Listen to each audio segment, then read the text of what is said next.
অনেক সময় আগের কথা। বীরগড় রাজ্যে চারদিকে সানাইয়ের আওয়াজ শোনা যাচ্ছিল। রাজা চন্দ্রসেন রানী সাবিত্রীকে বিয়ে করে সম্মানপূর্বক নিজের প্রাসাদে নিয়ে এসেছিলেন, কিন্তু তার পরের দিনই মহারানী সাবিত্রী অজ্ঞান হয়ে পড়ে যান। আরে, এটা কি হলো? রানী সাবিত্রী! রাজা চন্দ্রসেন ঘাবড়ে গিয়ে চিৎকার করে উঠলেন। আরে, কেউ আছো? জলদি বৈদ্যকে ডাকো। রানীর কি হয়ে গেল? রানী উঠুন! রানীর দাসী দৌড়াতে দৌড়াতে বলল, মহারাজ, আমি এক্ষুনি ডাকছি। সে তক্ষুনি দৌড়ে বৈদ্যকে নিয়ে এলো। বৈদ্য রানীর পরীক্ষা শুরু করলেন। রাজা অধৈর্য হয়ে বললেন, আপনি কিছু বলছেন না কেন বৈদ্যমশাই? জলদি বলুন, আমাদের মহারানীর কি হয়েছে?" বৈদ্য গম্ভীর স্বরে বললেন, মহারাজ, মহারানী অন্তঃসত্ত্বা, তিনি মা হতে চলেছেন। রাজা অবিশ্বাসে চিৎকার করে উঠলেন, কি বলছেন আপনি বৈদ্যমশাই? এমনটা কিভাবে হতে পারে? আমরা তো কালকেই রানী সাবিত্রীকে বিয়ে করে এনেছি, তাহলে একদিনে তিনি গর্ভবতী কিভাবে হতে পারেন? আমি মানতে পারছি না। হয় তিনি গর্ভবতী নন, আর না হলে এই সন্তান আমার হতে পারে না। রানী সাবিত্রী দুর্বল স্বরে বললেন, না মহারাজ, এই সন্তান আপনারই। আমার কাছে আপনার ছাড়া অন্য কেউ কখনো আসেনি। কিন্তু রাজা রাগান্বিত হয়ে বললেন, রানী সাবিত্রী, তুমি মিথ্যা বলছ। এটা আমার সন্তান হতেই পারে না। কোনো নারী কি একদিনে গর্ভবতী হয়? কি তামাশা শুরু করেছ তুমি? তুমি আমাদের সম্মান আর বংশ ধ্বংস করতে উঠে পড়ে লেগেছ। অনেক হয়েছে, আমরা আজই তোমাকে মৃত্যুদণ্ডের সাজা দিচ্ছি। তখনই মন্ত্রী এগিয়ে এসে বললেন, মহারাজ, আপনার অনুমতি থাকলে এই কাজটা আমাকে করতে দিন। আমি এই বিশ্বাসঘাতক রানীকে অনেক কঠোর সাজা দেব। শুধু আমাকে একদিন সময় দিন। রাজা বললেন, ঠিক আছে মন্ত্রীমশাই, কিন্তু খেয়াল রাখবেন, যদি আপনি একে সাজা না দেন তবে তার ফল আপনাকেই ভোগ করতে হবে। যে আজ্ঞা মহারাজ, আপনি নিশ্চিন্ত থাকুন, মন্ত্রী উত্তর দিলেন। তারপর তিনি রানীকে নিয়ে ঘন জঙ্গলের দিকে রওনা হলেন। পথে রানী কান্নাকাটি করে বললেন, মন্ত্রীমশাই, দয়া করে আমার কথা শুনুন। এই সন্তান মহারাজেরই। আমার কাছে তিনি ছাড়া আর কেউ কখনো আসেনি। মন্ত্রী গম্ভীর স্বরে বললেন, দেখুন মহারানী, এখন এই সন্তান কার সেটা ভগবানই জানেন, কিন্তু আমি আপনাকে মেরে পাপ করতে চাই না। আমি আপনাকে জীবিত ছেড়ে দিচ্ছি, কিন্তু মনে রাখবেন, আর কখনো এই রাজ্যে ফিরে আসবেন না। যদি মহারাজ জানতে পারেন যে আপনি বেঁচে আছেন, তবে তিনি আমাকেও মেরে ফেলবেন, আর আপনাকেও। রানী কাঁদতে কাঁদতে বললেন, আমি তো ভুল কিছু করিনি, তাহলে এই সাজা কেন? মন্ত্রী কোনো উত্তর না দিয়ে রানীকে ছেড়ে ফিরে এলেন। প্রাসাদে ফিরে মন্ত্রী রাজাকে বললেন, মহারাজ, আমি রানীকে জঙ্গলে নিয়ে গিয়ে প্রাসাদ এবং জীবন দুই থেকেই আলাদা করে দিয়েছি। এখন এই পৃথিবীতে তিনি আর কখনো আপনার নজরে আসবেন না। রাজা খুশি হয়ে বললেন, এটা খুব ভালো কাজ করেছেন মন্ত্রীমশাই। আমরাও তো এটাই চেয়েছিলাম। সাবাস। ওদিকে ঘন জঙ্গলে রানী একা ঘুরে বেড়াচ্ছিলেন। তিনি কাঁদতে কাঁদতে বললেন, হে ভগবান, এটা আমার সাথে কি হয়ে গেল? আমি গর্ভবতী হলাম কিভাবে? আমি তো অন্য কোনো পুরুষের কথা ভাবিনি পর্যন্ত। তাহলে এই সন্তান কার? এখন আমি কোথায় যাব? কার আশ্রয়ে বাঁচব? এই সন্তান নিয়ে তো আমি নিজের গ্রামেও ফিরতে পারব না। তিনি ক্ষুধার্ত, ক্লান্ত এবং ভেঙে পড়া অবস্থায় এগিয়ে যেতে থাকলেন। তখনই কিছুটা দূরে তিনি এক ঋষিকে দেখতে পেলেন। ঋষি জিজ্ঞেস করলেন, হে কন্যা, তুমি এত কাঁদছ কেন? রানী সব কথা জানিয়ে বললেন, বাবা, এই সন্তান কার? আমি কিছুই বুঝতে পারছি না। মহারাজ আমাকে প্রতারক ভেবে সব কেড়ে নিয়েছেন। এখন আমি কি করি? ঋষি বললেন, কেঁদো না কন্যা। অগ্নি পরীক্ষা তো নারীকে দিতেই হয়। সত্যযুগে সীতাকে দিতে হয়েছিল, আর এখন তোমাকে দিতে হবে। রানী বললেন, বাবা, আমি কিছু বুঝলাম না। ঋষি বললেন, সময়ে এলে সব বুঝতে পারবে কন্যা। অলখ নিরঞ্জন। এতটুকু বলে ঋষি সেখান থেকে চলে গেলেন। রানী চিন্তায় পড়ে গেলেন, তিনি এমন কেন বললেন? আমার কি কোনো অগ্নি পরীক্ষা বাকি আছে? হে ভগবান, এখন আমার পথ কোনটা? তিনি একা জঙ্গলের দিকে এগিয়ে যেতে লাগলেন। হে ভগবান, এখন আমি কি করব? কোনো রাস্তা বেঁচে নেই আমার জন্যে। আমি আমার সন্তানকে কিভাবে বাঁচাব? তখনই সামনে থেকে এক তান্ত্রিক এলো এবং বলল, থাম রানী, এখন তুই কোথাও যেতে পারবি না। এখন তুই আমার জালে ফেসে গেছিস। রানী ভয় পেয়ে বললেন, তুমি কে? আমাকে যেতে দাও। এতটুকু বলতেই রানী অজ্ঞান হয়ে গেলেন। তান্ত্রিক তাকে নিয়ে নিজের গুহায় চলে গেল। যখন রানীর জ্ঞান ফিরল, তিনি চিৎকার করলেন, আমি কোথায়? তুমি আমাকে যেতে দাও, আমি তোমার কি ক্ষতি করেছি? তান্ত্রিক হাসতে হাসতে বলল, এখন তুই কোথাও যেতে পারবি না, তুই আমার বন্দী। রানী কাকুতি মিনতি করে বললেন, আমি অন্তঃসত্ত্বা, আমার ভেতরে এক সন্তান বেড়ে উঠছে, তার ওপর তো দয়া করো, আমাকে ছেড়ে দাও। তান্ত্রিক নিষ্ঠুরভাবে বলল, আরও ভালো কথা, এবার আমি একসঙ্গে দুজনকে বলি দেব, যাতে আমার শক্তি দ্বিগুণ হয়ে যায়। রানী কাঁদতে থাকলেন, না না, এমন করো না, আমাকে যেতে দাও। কিন্তু তান্ত্রিক তাকে বন্দি করে রাখল। রানী ভাবলেন, হে ভগবান, এখন আমি কি করি? আমার সন্তানও বিপদে আছে। তান্ত্রিক বলল, আরেও রানী, চুপ কর, কারণ এই জঙ্গলে আমি ছাড়া তোর সাহায্য করার কেউ নেই। আমি কিছু সামগ্রী নিয়ে আসি, তারপর তোর বলি দেব। এই বলে তান্ত্রিক গুহা থেকে বাইরে চলে গেল। রানী ডাকলেন, কেউ কি আছে যে আমাকে সাহায্য করতে পারে? তখনই এক হরিণী বা মৃগ সামনে এলো এবং বলল, বলো মহারানী, তুমি এত কাঁদছ কেন? তোমার বিলাপে পুরো জঙ্গল দুঃখী। বলো, আমরা কি সাহায্য করতে পারি?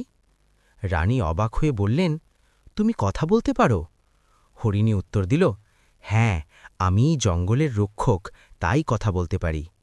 রানী বললেন, আমাকে এই বন্দিদশা থেকে মুক্ত হতে হবে। এই তান্ত্রিক আমাকে আর আমার সন্তানকে বলি দিতে চায়, আমাকে বাঁচাও। হরিণী বলল, ঠিক আছে, আমি তোমাকে মুক্ত করে দিচ্ছি, কিন্তু মনে রেখো, আবার যদি এর পাল্লায় পড়ো তবে আমরা সবাই বিপদে পড়ব। রানী কথা দিলেন, আমি কথা দিচ্ছি, আমি আর কখনো এর হাতে ধরা দেব না। হরিণী খাঁচা খুলে দিল আর রানী পালিয়ে গেলেন। পালাতে পালাতে তিনি প্রাসাদের দিকে যেতে লাগলেন। তিনি ভাবলেন, আমাকে মহারাজকে সব বলতে হবে। এই দুনিয়া আমাকে আর আমার সন্তানকে আপন করবে না, কেবল মহারাজই আমার রক্ষা করতে পারেন। প্রাসাদে পৌঁছতেই বাগান থেকে আওয়াজ এলো। মহারাজ বলছিলেন, অদ্ভুত রানী, তুমি কত সুন্দর, আমি তোমাকে ভালোবাসি। এক স্ত্রীলোক উত্তর দিল, মহারাজ, আপনি সত্যিই আমাকে ভালোবাসেন? আমার তো বিশ্বাসই হচ্ছে না, আগে তো আপনি আমার বিয়ের প্রস্তাব ফিরিয়ে দিয়েছিলেন। রাজা বললেন, ওহ, তখন তো আমরা সাবিত্রীকে ভালোবাসতাম, কিন্তু এখন আমাদের মন বদলে গেছে, এখন আমরা তোমাকেই ভালোবাসি। স্ত্রীলোকটি বলল, আমি খুব খুশি, এখন আপনার রানী হওয়া আমার জন্য গর্বের কথা। রাজা বললেন, তোমার জায়গা এখন কেউ নিতে পারবে না। এসব শুনে সাবিত্রী চুপচাপ পিছিয়ে এলেন। তিনি ভাবলেন, মহারাজ দ্বিতীয় বিয়ে করে নিয়েছেন, তাও অমৃতগড়ের রাজকুমারীর সাথে। এখন আমি কি করি? আমি ওনার খুশিতে বাধা হতে পারি না, আমাকে ফিরে যেতে হবে। রানী উদাস হয়ে আবার জঙ্গলে ফিরে গেলেন। হঠাৎ সেই তান্ত্রিক তার সামনে হাজির হল এবং বলল, হ্যাঁ, আবার তোকে হাতে পেলাম, এবার শান্তি হয়েছে? এখন আমার কথা মন দিয়ে শোন, আমার ওই বাচ্চাটা চাই। রানী মিনতি করে বললেন, না তান্ত্রিক, আমার সন্তানকে আমার থেকে কেড়ে নিও না, সে আমার শেষ অবলম্বন, আমি তাকে ছাড়া বাঁচতে পারব না। এমনিতেও আমার জীবনে এখন সন্তান ছাড়া আর কিছু নেই। তান্ত্রিক বলল, এই সন্তান কোনো সাধারণ সন্তান নয়, এতে একটা রহস্য আছে, একটা শক্তি যা কেবল আমি জানি। তাই এই সন্তান এখন আমার হবে, আর যতক্ষণের জন্ম না হচ্ছে তুই কোথাও যাবি না। রানী ভাবলেন, হে ভগবান, আমার পরীক্ষা কবে শেষ হবে? আমি কোন পাপ করেছিলাম যার জন্য এসব দিন দেখতে হচ্ছে? রানীকে না চাইতেও তান্ত্রিকের সাথে থাকতে হলো, আর দেখতে দেখতে ৯ মাস কেটে গেল। সন্তান প্রসবের পর রানী ক্লান্ত ছিলেন। সন্তান তার কোলে ছিল। তিনি বললেন, আমার সোনা, এখন আমরা এখান থেকে পালাই, তান্ত্রিক ফিরে আসার আগেই। রানী সন্তানকে জড়িয়ে গুহা থেকে বাইরে বেরোলেন। তখনই তান্ত্রিক তার রাস্তা আটকে দিল এবং বলল, আহ, তুই কি ভেবেছিলি যে আমার থেকে বেঁচে পালিয়ে যাবি? এই সন্তান এখন আমার। রানী চিৎকার করলেন, না, আমার সন্তানকে নিয়ে যেও না, তুমি যা চাও তা নাও, কিন্তু আমার সন্তান ফিরিয়ে দাও। তান্ত্রিক বলল, এখন তুই সাজা পাবি আমার থেকে পালানোর চেষ্টার। ওং হ্রিং ক্লিং। তান্ত্রিক মন্ত্র পড়ল এবং জাদু কবলে রানীকে ময়ূরে পরিণত করে দিল। যা, উড়ে যা, আর মনে রাখিস, যদি আবার আমার চোখের সামনে আসিস তবে তোর শেষ করে দেব। এই বাচ্চা আজ থেকে আমার। তান্ত্রিক বাচ্চাকে নিয়ে গুহার ভেতরে উধাও হয়ে গেল। রানী ময়ূর রূপেই চিৎকার করলেন, কেউ আছো, সাহায্য করো, তান্ত্রিক আমার বাচ্চা নিয়ে চলে গেছে, হে ভগবান, আমার লালকে বাঁচাও। তখনই সেই হরিণী আবার সামনে এলো। রানী বললেন, হরিণী, তুমি আবার এসেছ, আমাকে বাঁচাও, আমার বাচ্চাকে বাঁচাও। হরিণী বলল, আমি আগে বলেছিলাম জঙ্গলে দ্বিতীয়বার আসবে না, এখন আমি তোমায় সাহায্য করতে পারবো না। রানী কাঁদতে কাঁদতে বললেন, আমি প্রাসাদে গিয়েছিলাম, তো মহারাজ দ্বিতীয় বিয়ে করে নিয়েছিলেন, আমার জন্য কোনো জায়গা ছিল না, আমার শুধু আমার বাচ্চা চাই, তাকে বাঁচাও। হরিণী বলল, এখন শুধু ভগবানের কাছে প্রার্থনা করো, যেখানেই তোমার বাচ্চা থাকুক সে যেন সুরক্ষিত থাকে, নিজের খেয়াল রেখো। এতটুকু বলে হরিণী চলে গেল। দেখতে দেখতে ৩ বছর কেটে গেল। একদিন জঙ্গলে এক শিকারী এলো। সে গান গাইছিল, আমি শিকারী, আমার লক্ষ্য ব্যর্থ হয় না। সে গাছের নিচে দানা ছড়িয়ে দিল এবং ভাবল সব পাখি চলে আসবে। রানী, যিনি এখন ময়ূর, ভাবলেন অনেকদিন কিছু খাইনি, কিছু খেয়েনি, না হলে আমার শরীর খারাপ হলে আমি আমার বাচ্চাকে খুঁজব কিভাবে। তাকে অনেক দানা দেখালো, আর যেই তিনি দানা খুঁড়তে গেলেন তিনি জালে আটকে গেলেন। তিনি চিৎকার করলেন, হে ভগবান, এটা কি হলো, আমি ফেঁসে গেলাম, কেউ আছে যে আমায় সাহায্য করবে। তখনই মঙ্গল নামের এক ব্যক্তি সেখান দিয়ে যাচ্ছিল। রানী ডাকলেন, তুমি আমায় সাহায্য করো, আমায় এই জাল থেকে মুক্ত করে দাও, আমি তোমার এই ঋণ কখনো ভুলব না। মঙ্গল ভাবল, এত ঘন জঙ্গলে এই সাহায্যের ডাক কার? সে আশেপাশে দেখল, কিন্তু কাউকে দেখল না। রানী আবার ডাকলেন, নিচে দেখো, আমি এই জালে ফেসে আছি, আমায় মুক্ত করো। মঙ্গল অবাক হয়ে বলল, আরে, তুই তো একটা ময়ূর হয়ে কথা বলতে পারিস, তুই সাধারণ নস, এটা বল, বিনিময়ে আমি কি পাব? রানী বললেন, যা চাইবে আমি তাই দেব, সময় এলে আমি তোমায় ধনী করে দেব, শুধু আমায় এই জাল থেকে বের করো, না হলে শিকারী আমায় মেরে ফেলবে। মঙ্গল বলল, ঠিক আছে, কিন্তু তুই কোথাও পালিয়ে যাবি না, তুই আমার সাথেই চলবি। রানী রাজি হলেন। মঙ্গল জাল খুলে দিল এবং ময়ূরকে একটি থলিতে ভরে নিল। সে ভাবল, রাজাকে দেখাব, ভালো পুরস্কার পাব। রানী জিজ্ঞেস করলেন, তুমি এই রাস্তা কেন নিচ্ছ, প্রাসাদের দিকে কেন যাচ্ছ? মঙ্গল উত্তর দিল, আমার ঘর প্রাসাদের বাইরে ঝুপড়িতে, তাই এই রাস্তা দিয়ে যাচ্ছি। সে মনে মনে ভাবছিল, যদি এ জানতে পারে যে আমি একে বিক্রি করতে যাচ্ছি তবে এ পালিয়ে যাবে। মঙ্গল প্রাসাদের গেটে পৌঁছল। সৈনিকরা আটকাল। কোথায় যাচ্ছ, থামো। মঙ্গল বলল, মহারাজের জন্য একটা উপহার নিয়ে এসেছি। সৈনিক বলল, মহারাজ অপরিচিতদের থেকে উপহার নেন না, যাও এখান থেকে। মঙ্গল অনুরোধ করল, আরে এভাবে কেন, আমায় একবার মহারাজের সাথে দেখা করতে দিন, এই উপহার এমন যে মহারাজ না করতে পারবেন না, ওনাকে বলবেন আমার কাছে একটা কথা বলা ময়ূর আছে। সৈনিক বলল, ওহো, তাহলে তো এটা দারুণ উপহার হবে, যাও, হয়তো মহারাজের পছন্দ হতে পারে। মঙ্গল ভেতরে গিয়ে মহারাজকে বলল, মহারাজের জয় হোক, আমার কোনো সমস্যা নেই, বরং আমি আপনার জন্য এক কথা বলা ময়ূর নিয়ে এসেছি, আপনার এই উপহার খুব পছন্দ হবে। রানী ভাবলেন, হে ভগবান, এ তো আমাকেই আমার স্বামীর কাছে বিক্রি করতে এসেছে, এখন আমি কি করি, পাছে মহারাজ আমায় চিনে না ফেলেন। রাজা খুশি হয়ে বললেন, বাহ, এটা তো সত্যি অনন্য উপহার মনে হচ্ছে, বলো, এর বদলে তোমার কি চাই? মঙ্গল বলল, মহারাজ, যদি আপনি কিছু ধন দেন তবে আমাদের দিনকাল ভালোভাবে কাটত।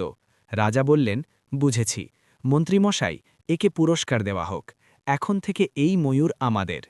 রাজা ময়ূরকে দেখে বললেন, এই ময়ূর তো সত্যিই খুব সুন্দর, চলো ময়ূর এবার কিছু বলে দেখাও।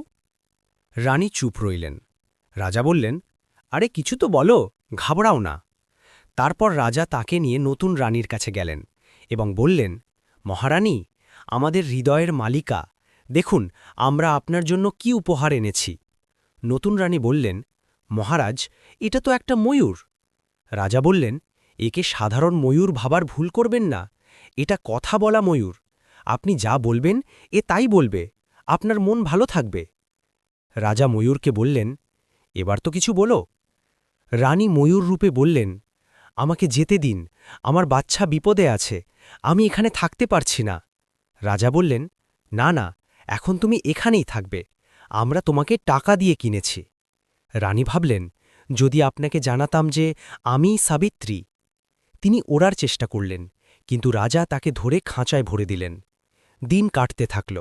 রাজার ধীরে ধীরে ওই ময়ূরের প্রতি মায়া জন্মাতে লাগল। একদিন রাজা উদাস হয়ে বসেছিলেন। ময়ূর জিজ্ঞেস করল, কি হয়েছে মহারাজ, আপনি আজ এত উদাস কেন? রাজা বললেন, নূর, কি বলি তোমাকে, আজ সত্যি কথা বলি, আমার জীবনে আর কোনো সুখ নেই। আমি শুধু হাসার অভিনয় করি। আমি আমার প্রথম স্ত্রীকে খুব ভালোবাসতাম। সে এক গরিব মেয়ে ছিল। কিন্তু আমি তাকে মন থেকে ভালোবেসেছিলাম। ময়ূর জিজ্ঞেস করল, তারপর কি হলো মহারাজ? রাজা বললেন, তারপর একদিন জানতে পারলাম যে সে আমাদের সন্তানের মা নয়, তার পেটে অন্য কারুর সন্তান। ব্যাস, সেই দিন থেকে আমার মন ভেঙে গেল। ময়ূর বলল, কিন্তু মহারাজ, আমি তো শুনেছি আপনার দ্বিতীয় বিয়েও হয়েছে।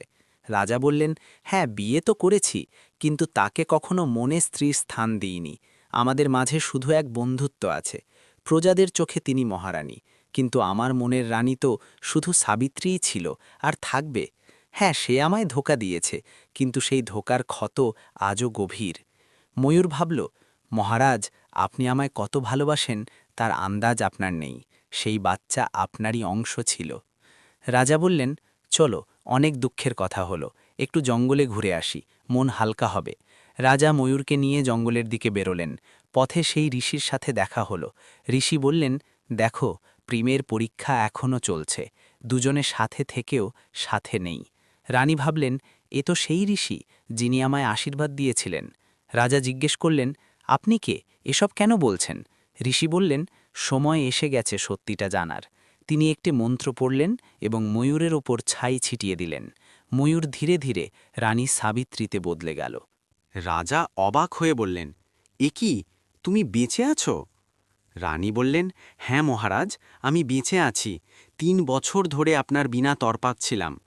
রাজা বললেন, কিন্তু তুমি তো আমায় ধোঁকা দিয়েছিলে, ওই বাচ্চা অন্য কারোর ছিল। রানী বললেন, না মহারাজ, আমি অন্য কাউকে ভালোবাসিনি, ওই বাচ্চা আপনারই ছিল। রাজা বললেন, যদি এমন হয় তবে প্রমাণ দাও। ঋষি বললেন, আমি বলতে পারি ওই বাচ্চা কে ছিল। এর উত্তর তুমি এক গুহায় পাবে। সেখানে এক জাদুকরী আয়না আছে, কিন্তু সেখানে পৌঁছতে তোমায় কঠিন পরিস্থিতির মোকাবিলা করতে হবে। রাজা গুহার দিকে এগোলেন। পথে এক বাচ্চার কান্নার শব্দ শুনতে পেলেন। দেখলেন এক ছোট বাচ্চা মাটিতে বসে কাঁদছে, আর তার পাশে এক ব্যক্তি দাঁড়িয়ে আছে যে হুবহু রাজার মতো দেখতে। রাজা বললেন, তুমি কে? তুমি তো একদম আমার মতো দেখতে। ওই ব্যক্তি বলল, প্রশ্ন আমায় নয়, নিজেকে করো, আমি তোমার প্রতিবিম্ব। রাজা জিজ্ঞেস করলেন, এই বাচ্চাটি কে? সে বলল, এটাই তো তোমায় বুঝতে হবে, এই বাচ্চা তোমার, তোমার নিজের রক্ত। রাজা বললেন, এটা সম্ভব নয়। ওই ব্যক্তি এবং বাচ্চাটি অদৃশ্য হয়ে গেল। রাজা ভাবলেন, সত্যিই কি ওই বাচ্চা আমার ছিল? এরপর এক নারী এসে রাজাকে বিয়ের প্রস্তাব দিল, কিন্তু রাজা সাবিত্রীর প্রতি তার ভালোবাসার কথা বলে অস্বীকার করলেন। সেই নারী এক অপ্সরায় পরিণত হল এবং রাজাকে আশীর্বাদ দিয়ে চলে গেল। রাজা গুহার দ্বারে পৌঁছলেন। এক কণ্ঠস্বর এলো, থামো রাজন, আমি তোমাকে ভেতরে যেতে দেব না যতক্ষণ তুমি আমার 2 প্রশ্নের উত্তর না দাও। রাজা রাজি হলেন। প্রথম ধাঁধা ছিল, এমন এক রত্ন জানা পৃথিবীতে আছে না আকাশে, তবুও সবাই তাকে খোঁজে। যার কাছে থাকে সে শান্ত, যার কাছে নেই সে অস্থির। রাজা ভেবে বললেন, সত্য। কণ্ঠস্বর বলল, তোমার উত্তর তোমার সংকল্পের চেয়েও বেশি সত্য। এবার তুমি ভেতরে যেতে পারো। রাজা গুহান ভেতরে জাদুকরী আয়নার সামনে দাঁড়ালেন। তিনি বললেন, হে জাদুকরী আয়না, আমায় আমার রানীর সত্যিটা দেখাও। আয়না বলল, শোনো রাজা, ওই বাচ্চা তোমারই ছিল। ঈশ্বর তোমাদের দুজনের প্রেম আর বিশ্বাসের পরীক্ষা নিচ্ছিলেন। রানী সেই পরীক্ষায় সফল হয়েছে, কিন্তু তুমি ব্যর্থ হয়েছ। রাজা চিৎকার করে উঠলেন, না, আমি আমার স্ত্রী আর সন্তানকে তাড়িয়ে দিলাম। হে ভগবান, আমি এত বড় অন্যায় কিভাবে করলাম? আমায় ক্ষমা করে দাও। আয়না বলল, তুমি এমন এক পাপ করেছ যার প্রায়শ্চিত্ত তুমি এই জন্মে করতে পারবে না। রাজা রানীর কাছে গিয়ে বললেন, রানী, আমায় ক্ষমা করে দাও, আমি বুঝতে পেরেছি ওই বাচ্চা আমার ছিল। এখন বলো, আমাদের বাচ্চা কোথায়? রানী বললেন, মহারাজ, ওই বাচ্চা এক তান্ত্রিক নিয়ে গেছে। ওই তান্ত্রিক তাকে বলি দিতে চলেছে। ঋষি বললেন, তাকে বাঁচানো সম্ভব। এখান থেকে কিছুটা দূরে এক জাদুকরী ঝর্ণা আছে। তার জল তান্ত্রিকের ওপর ছিটিয়ে দিলেই সে ভস্ম হয়ে যাবে। রাজা আর রানী সেই ঝর্ণার জল কলসিতে ভরে তান্ত্রিকের গুহার দিকে ছুটলেন। সেখানে বাচ্চাটি এক আগুনের গোলার মাঝে বসে কাঁদছিল। রাজা চিৎকার করলেন, থাম দুষ্টতান্ত্রিক, আমার বাচ্চাকে ছেড়ে দে। তান্ত্রিক হাসল, এখন দেরি হয়ে গেছে। রাজা ঝর্ণার পবিত্র জল তান্ত্রিকের ওপর ঢেলে দিলেন। তান্ত্রিক চিৎকার করে উঠল, না, আমার শরীর পুড়ছে। সে ভস্ম হয়ে গেল।